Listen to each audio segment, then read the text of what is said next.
नमस्कार, स्वागत है आप सभी का। न्यूज 18 मध्य प्रदेश छत्तीसगढ़ देख रहे हैं आप। वक्त एमपी अब तक का हो गया है। मैं हूं अपर्णा मौजम। शुरुआत कर रहे हैं न्यूज 18 की खबर के असर के साथ। जी हां, धार में हुआ है न्यूज 18 की खबर का बड़ा असर। कलेक्टर ने सभी से चाइना डोर जलाने की अपील की है। बता दें आपको, कल चाइना डोर की वजह से एक मासूम की मौत हो गई थी। आज लोगों ने बच्चे को श्रद्धांजलि देने के लिए कैंडल मार्च निकाला और साथ ही हटवाड़ा चौराहे पर चाइनीज मांझा जलाया गया। तो कलेक्टर ने अपील की थी, जिसके पास भी अगर चाइना डोर घर में रखा हो, दुकान में रखा हो, तो उसे चौराहे पर लाए, जहां पर उसे जलाया जाएगा और मासूम को यही सच्ची श्रद्धांजलि होगा। और आज के बाद अगर कहीं से भी चाइना डोर पाया जाता है किसी की दुकान पर, किसी के पास बेचने के लिए या कोई खरीदने के लिए पहुंचता है, तो उसके खिलाफ सख्त कार्रवाई की जाएगी। तो धार में न्यूज 18 की खबर का बड़ा असर। किस तरह से एक मासूम की मौत हो गई थी इस किलर चाइना डोर की वजह से, ये खबर हमने प्रमुखता के साथ दिखाई। एक शख्स को चोट भी आई थी और वहीं अपने पिता के साथ जा रहे मासूम के जान इस चाइना डोर ने ले ली। इससे पहले भी लगातार हम आपसे अपील करते रहे हैं कि मासूम को सच्ची श्रद्धांजलि अगर आप देना चाहते हैं तो अभी इसी वक्त से चाइना डोर का इस्तेमाल आपको करना बंद करना होगा।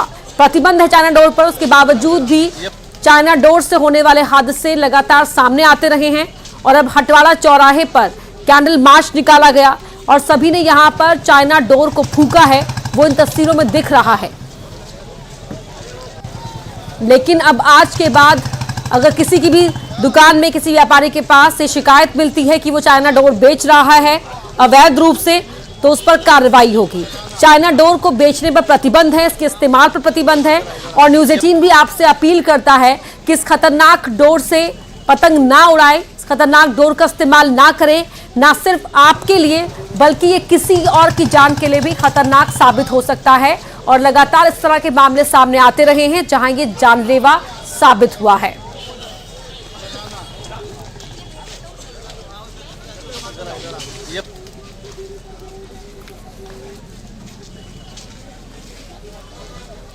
तो जहां मासूम की मौत हो गई, तो वहीं उनके पिता गंभीर रूप से जख्मी अस्पताल में एडमिट हैं। और बच्चे के लिए लोगों ने यहां पर कैंडल मार्च निकाला है। लेकिन सच्ची श्रद्धांजलि तभी होगी जब चाइना डोर के इस्तेमाल पर पूरी तरह से रोक लग जाएगी। नवीन मेहर हमारे सहयोगी हमारे साथ लाइव जुड़ रहे हैं। नवीन, कलेक्टर ने अपील की, लोग जुटे, कैंडल मार्च निकाला गया, चाइना डोर को जलाया भी गया, लेकिन सच्ची श्रद्धांजलि मासूम को या उन तमाम लोगों को तभी मिलेगी जब इसका पूरी तरह से इस्तेमाल बंद हो जाएगा। जी हाँ, बिल्कुल कहा, सही आपने कहा कि सच्ची श्रद्धांजलि तभी मिल पाएगी मासूम बच्चों को जब ये लोग जो है चाइना डोर का उपयोग करना बंद कर देंगे। अभी जो है शाम के समय में प्रशासन ने और सामाजिक संगठन के लोगों ने मिलकर जो है मासूम बच्चों को श्रद्धांजलि दी है। मोहनटाकी चौराहे से कैंडल मार्च निकाला गया है, जो कि शहर के प्रमुख मार्गों से होते हुए हटवाड़ा चौराहे पर पहुंचा है। और हटवाड़ा चौराहे पे पहुंचने के बाद में चाइना डोर और पतंग की जो है यहाँ पे होली भी जलाई गई है। अभी हमारे साथ में जो है कुछ सामाजिक संगठनों से जुड़े लोग हैं, उनसे भी हम बात करेंगे। आपको बताएं किस प्रकार का आयोजन था? क्या कल एक बच्चे की जान चली गई चाइना डोर से, तो आज डिसाइड किया फिर समिति वालों ने कि कैंडल मार्च निकाला जाएगा, तो बच्चों को श्रद्धांजलि दी। उसके बाद सभी नागरिकों से अपील की गई कि सारा चाइना का डोर जिसके पास है वो आज हटवाड़े पर लाके उसकी होली कर दे। और आज 80 साल पहले आज से गांधी जी ने भी विदेशी कपड़ों का बहिष्कार किया था और विदेशी कपड़ों की होली जलाई थी। तो आज वो याद वापस पुनर्जीवित हो गई है और हमने भी एक विदेशी धागे की होली जलाई है। अब ये धागा जल जाएगा हमेशा के लिए, उसका बीज खत्म हो जाएगा और लोगों को, बच्चों को, आसपास से बच्चे खड़े हैं, उनको प्रेरणा होगी कि अगली बार से चाइना का डोर बंद करके अपना देशी हिंदुस्तानी डोर जो पहले आता था, और जब उस डोर के साथ सब लोग मंजा फूटते थे तो भाईचारा, सांप्रदायिक सौहार्द, ये सब चीज होती थी, वो आज बंद हो गई। आदमी पैसा देके चाइना का डोर खरीदता है और ये पैसा चाइना में चले जाता है और चाइना से वही पैसे का उपयोग पाकिस्तान करता है और अपने पर आतंकवादी हमला करवाता है। ये सब गलत है। इसको बंद तो करने चाइना डोर का देश इस्तेमाल के किसी भी रूप में गलत है, ना तो उसे बेचना सही है और ना ही उसे खरीदना। लगातार हम भी ये अपील करते हैं तमाम दर्शकों से कि चाइना डोर का इस्तेमाल बिल्कुल भी ना करें। नवीन, बहुत शुक्रिया आपका इन तस्वीरों के लिए और इस जानकारी के लिए, जहां न्यूज 18 की खबर ने अपना असर दिखाया है। और लगातार हम भी अपील करते हैं कि इसी वक्त से चाइना डोर का इस्तेमाल करना बंद कर दीजिए। बढ़ते आगे, अयोध्या में प्राण प्रतिष्ठा के आमंत्रण को ठुकराने पर बीजेपी कांग्रेस पर हमलावर है। डिप्टी सीएम राजेंद्र शुक्ला ने कांग्रेस पर दुविधा में होने का तंज कसा, तो वहीं कांग्रेस ने ध्रुवीकरण की राजनीति का आरोप लगाया।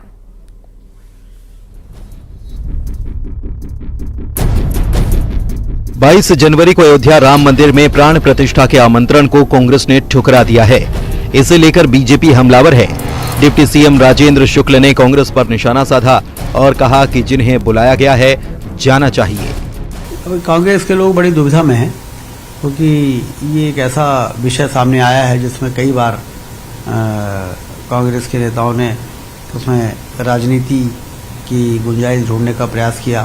पहले तुष्टीकरण के नाम पर किनारा करते रहे और बाद में जब ऐसा लग रहा कि सारा काम हो गया है तो अब क्या करें क्या ना करें, बहुत ही दुविधा के दौर में इस मुद्दे को लेकर कांग्रेस गुजर रही है। इसीलिए कभी कोई कहते नहीं जाएंगे, कभी कोई कहते पहले जाएंगे, कभी। राजेंद्र शुक्ल के बयान पर नेता प्रतिपक्ष ने पलटवार किया। उमंग सिंघार ने कहा कि प्राण प्रतिष्ठा कार्यक्रम में नहीं जाने का फैसला पार्टी का है। साथ ही उन्होंने बीजेपी पर ध्रुवीकरण के आरोप भी लगाए। क्योंकि पार्टी का निर्णय आपको पता ही है। मैं इतने कहना चाहता हूँ कि हर घर में राम है, हर घर में हर व्यक्ति पूजा करता है, तो क्या उसी मंदिर में जाके सबको पूजा करना है कि घर में पूजा नहीं करे? तो आप जो घर में पूजा करने उनको ही बुलाना चाह रहे हो, तो क्यों आप आपका इवेंट करना चाह रहे हो? ये भी तो कह सकते हैं आप घर में भी तो पूजा करते हैं राम की, है? तो ये आप समझ सकते हैं कि ये पूरे देश के एक राजनीतिक रूप से ध्रुवीकरण का एक मुद्दा है। राम मंदिर में प्राण प्रतिष्ठा के कार्यक्रम में कांग्रेस नेताओं के नहीं जाने के फैसले के बाद से बीजेपी हमलावर है। कांग्रेस लाख तर्क दे, लेकिन इस मसले पर बीजेपी कांग्रेस को घेरते रहेगी। वहीं राहुल गांधी की भारत जोड़ो न्याय यात्रा शुरू हो गई है। इसके साथ ही राहुल की यात्रा पर सियासत भी होने लगी है। कैलाश विजयवर्गीय ने तंज कसते हुए कहा कि राहुल की लॉन्चिंग की जा रही है, तो वहीं कैलाश विजयवर्गीय के बयान पर पीसी शर्मा ने निशाना साधा।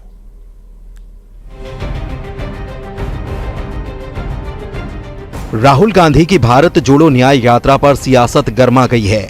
मंत्री कैलाश विजयवर्गीय ने तंज कसते हुए कहा है कि राहुल गांधी जब से राजनीति में आए हैं तब से उनकी लॉन्चिंग की जा रही है। अब कितनी बार लॉन्चिंग करेंगे राहुल जी की? मैं देख रहा हूँ 20 साल से, जब से वो राजनीति में आए, जब से लॉन्चिंग होती है, फिर कभी प्रियंका जी की लॉन्चिंग करते हैं। लॉन्चिंग करने के बाद फिल्म पूरी तरह फ्लॉप हो जाती है। उधर कैलाश विजयवर्गीय के बयान पर कांग्रेस ने पलटवार किया और कहा कि राहुल गांधी का परिवार आजादी की लड़ाई के समय से लॉन्च्ड है। कैलाश विजयवर्गीय जी, इनकी पार्टी, इनके पता नहीं था, इनका अता पता तब लॉन्च हो गए थे राहुल गांधी, जब पंडित जवाहरलाल नेहरू अंग्रेजों से लड़ते हुए महात्मा गांधी के नेतृत्व में जेल में रहे 9-10 साल, तब से ये लॉन्च्ड हैं इनका परिवार। उसके बाद इंदिरा गांधी, राजीव गांधी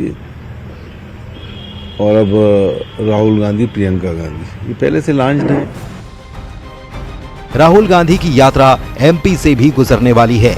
ऐसे में आने वाले समय में कांग्रेस और बीजेपी के बीच जुबानी जंग और ज्यादा देखने को मिलेगी।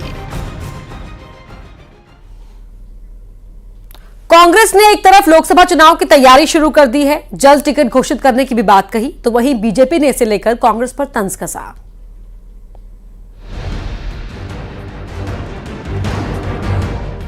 एमपी में विधानसभा चुनाव में हार के बाद कांग्रेस ने लोकसभा चुनाव की तैयारी शुरू कर दी है।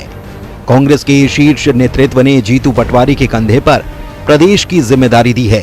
साथ ही प्रदेश प्रभारी भी बदल दिए गए हैं। कहा यह जा रहा है कि कांग्रेस 3 सर्वे के आधार पर प्रत्याशियों का चयन करेगी। एआईसीसी, लोकसभा समन्वयक और जिला प्रभारी अलग अलग सर्वे करेंगे और इसके आधार पर पार्टी जल्द प्रत्याशियों का ऐलान करेगी। मौजूदा विधानसभा परिणामों के परिदृश्य पर यदि निगाह रखी जाए तो कांग्रेस के पक्ष में 11 लोकसभा सीटें आ सकती हैं और उसी दृष्टि को आगे बढ़ाते हुए कांग्रेस 3 स्तर पर उम्मीदवारों के चयन की प्रक्रिया प्रारंभ कर चुकी है। जिला स्तर पर बनाए गए प्रभारी, एआईसीसी ने जो लोकसभा कोऑर्डिनेटर बनाए वो, प्लस पीसीसी की रिपोर्ट। उधर कांग्रेस की तैयारियों और जल्द टिकट की घोषणा पर बीजेपी ने निशाना साधा। साथ ही विधानसभा चुनाव का भी हवाला दिया गया। देखिए, नकल करने में भी अकल की जरूरत लगती है। कांग्रेस जो है, पिछले मध्य प्रदेश के चुनाव की हम बात करें तो 1 वर्ष पूर्व कांग्रेस के नेता दिग्विजय सिंह जी निकले थे और विभिन्न जगह उन्होंने सर्वे करके, पार्टी की बैठकें करके ये तय करा था कि वो 1 साल पहले, विधानसभा चुनाव के 1 साल पहले वो टिकट वितरण कर देंगे। पर हमने सबने देखा कांग्रेस टिकट वितरण में भारतीय जनता पार्टी से लगातार पिछड़ती गई। कांग्रेस विधानसभा में वोट के आधार पर 11 सीट जीतने का दावा कर रही है। हालांकि दावे विधानसभा चुनाव के नतीजे को लेकर भी थे, लेकिन नतीजे बिल्कुल उलट आए।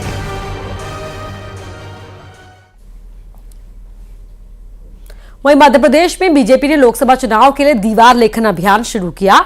प्रदेश बीजेपी अध्यक्ष वीडी शर्मा ने भोपाल के वार्ड 45 के बूथ नंबर 159 से अभियान की शुरुआत की। प्रदेश अध्यक्ष ने दीवार पर कमल फूल बनाया, दीवार पर लिखा, एक बार फिर से मोदी सरकार। इससे पहले बीजेपी के राष्ट्रीय अध्यक्ष जेपी नड्डा ने दिल्ली में दीवार लेखन अभियान की शुरुआत की। वीडी शर्मा का कहना था कि लोकसभा में जीत के संकल्प के साथ इस अभियान की शुरुआत की जा रही है।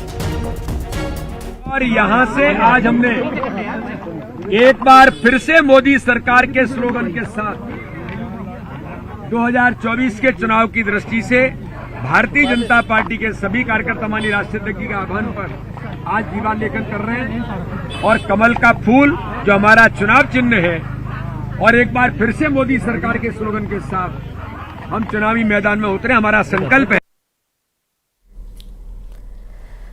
देखिए, आपने भोपाल की तस्वीरें आपको दिखा रहे हैं। वीडी शर्मा को अभी आपने सुना भी। लोकसभा चुनाव जीतने के संकल्प के साथ इस अभियान की शुरुआत की गई। दीवार लेखन ये कार्यक्रम, जहां पर प्रदेश बीजेपी अध्यक्ष और एक तरफ बीजेपी के राष्ट्रीय अध्यक्ष को आप देख पा रहे हैं। दीवार पर कमल का चुनाव चिन्ह, बीजेपी का चुनाव चिन्ह कमल और नीचे एक बार फिर से मोदी सरकार, ये स्लोगन लिखा गया। और इसी के साथ शुरू हुआ बीजेपी का दीवार लेखन अभियान। संकल्प जीत का 400 प्लस का नारा बीजेपी की ओर से इस बार दिया गया है और मध्य प्रदेश के अंदर सभी 29 सीटें जीतने का लक्ष्य बीजेपी का है।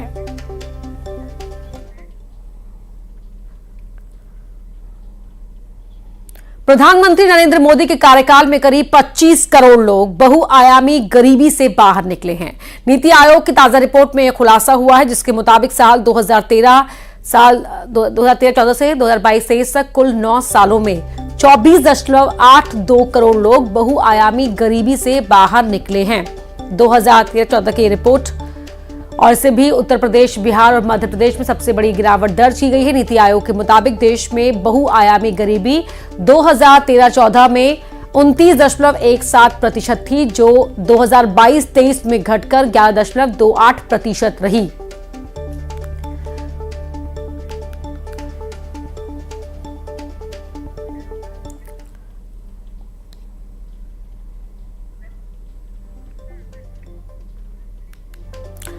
तो 25 करोड़ लोग बहुआयामी गरीबी से बाहर निकले हैं। नीति आयोग की जो लेटेस्ट रिपोर्ट है उसमें ये सामने साफ हुआ है। नीति आयोग की रिपोर्ट के मुताबिक साल 2013-14 से 2022-23 तक कुल 9 सालों में 24.82 करोड़ लोग बहुआयामी गरीबी से बाहर निकले हैं।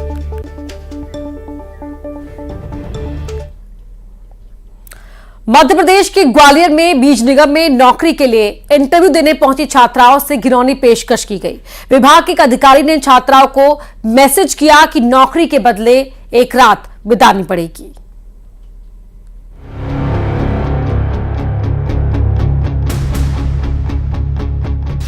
नौकरी के बदले मांगी असमत, बीज निगम के अधिकारी की डिमांड, नौकरी चाहिए तो गुजारनी होगी रात, ऑफिसर की गंदी बात। ग्वालियर में नौकरी के बदले अस्मत मांगने का मामला सामने आया है। बीज निगम के अधिकारी ने नौकरी देने के बहाने 2 छात्राओं के साथ एक रात बिताने की डिमांड कर दी। भोपाल से आए बीज निगम के प्रोडक्शन असिस्टेंट संजीव कुमार तंतुवे पर आरोप है कि 3 जनवरी को ग्वालियर कृषि विश्वविद्यालय में हुए इंटरव्यू में उसने छात्राओं से गंदी हरकत की। मुझे आज सुबह इस घटना की जानकारी मिली। निश्चित तौर पर ये शर्मनाक घटना है कि निगम के किसी कर्मचारी ने छात्राओं के साथ अश्लील हरकत करने का काम किया है। ये क्षमा योग्य नहीं है। भारतीय जनता पार्टी सरकार हमेशा मातृशक्ति के सम्मान की बात करती है और मातृशक्ति के सम्मान के साथ कहीं खिलवाड़ होगी उसको बर्दाश्त नहीं किया जाएगा। पुलिस के मुताबिक बीज विकास निगम ने संविदा पर भर्तियां निकाली थी। विभाग ने इसके लिए ग्वालियर के कृषि विश्वविद्यालय में इंटरव्यू आयोजित किए थे। इसमें पीड़ित छात्राओं के साथ साथ कई लोग शामिल हुए। इन संविदा भर्तियों के लिए इंटरव्यू लेने वालों में आरोपी संजीव कुमार भी शामिल था। पुलिस ने बताया कि इंटरव्यू हो जाने के बाद आरोपी ने छात्राओं को फोन किया। फोन करने के बाद उनसे व्हाट्सएप पर छात्राओं से एक रात बिताने का मैसेज भेज दिया। ये मैसेज देख छात्राओं के होश उड़ गए और वो डर गईं। मैंने सुबह एमडी से बात की है, उनको शोकॉज नोटिस जारी हो गया है और 3 दिन के बाद उनको टर्मिनेट करने की कार्रवाई की जाएगी। निगम के अंदर इस प्रकार की गंदी मानसिकता के किसी भी कर्मचारी के लिए कोई जगह नहीं है और मैं इस प्रकरण की जांच कराऊंगा। इस रैकेट में और भी कोई शामिल होगा तो उसके खिलाफ भी कार्रवाई की जाएगी। वहीं पीड़ित छात्राओं की शिकायत पर पुलिस ने मामला दर्ज कर मामले की जांच शुरू कर दी है और आरोपी अधिकारी को हिरासत में लेकर पूछताछ की है, जिसमें आरोपी अधिकारी ने अपना जुर्म कबूल कर दिया। वहीं न्यूज 18 पर खबर दिखाए जाने के बाद बीज निगम के अधिकारी हरकत में आए और बीज निगम के अधिकारी ने आरोपी अधिकारी को बर्खास्त करने के निर्देश दिए हैं। ग्वालियर से न्यूज 18 के लिए सुशील कौशिक की रिपोर्ट।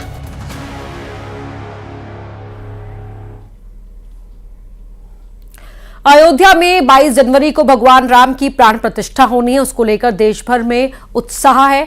अलग अलग तस्वीर देखने को मिल रही है। इंदौर की तस्वीर आपको दिखाते हैं, जहां पर 5000 पतंगों से राम की प्रतिकृति बनाई गई, तो वहीं 1000 पतंगों से भगवान राम का मुकुट बनाया गया। कलाकार राम आने वाले हैं और पूरे देश से अलग अलग राम की खूबसूरत तस्वीर सामने आ रही है। फिलहाल इस वक्त इंदौर से एक तस्वीर मैं आपको दिखा रहा हूँ। अयोध्या धाम बनकर तैयार हो रहे हैं और 27 अलग अलग कलाकार हैं जो अलग अलग जगह से आए हैं और करीब 60 घंटे से अयोध्या धाम बना रहे हैं। अयोध्या धाम को बनाने में 60 घंटे का लगभग वक्त लग चुका है। धागे से राम भगवान की जो प्रतिकृति है मंदिर की वो बनाई जा रही है। पुष्कर जी, अयोध्या धाम बनाने का कॉन्सेप्ट कहाँ से मन में आया?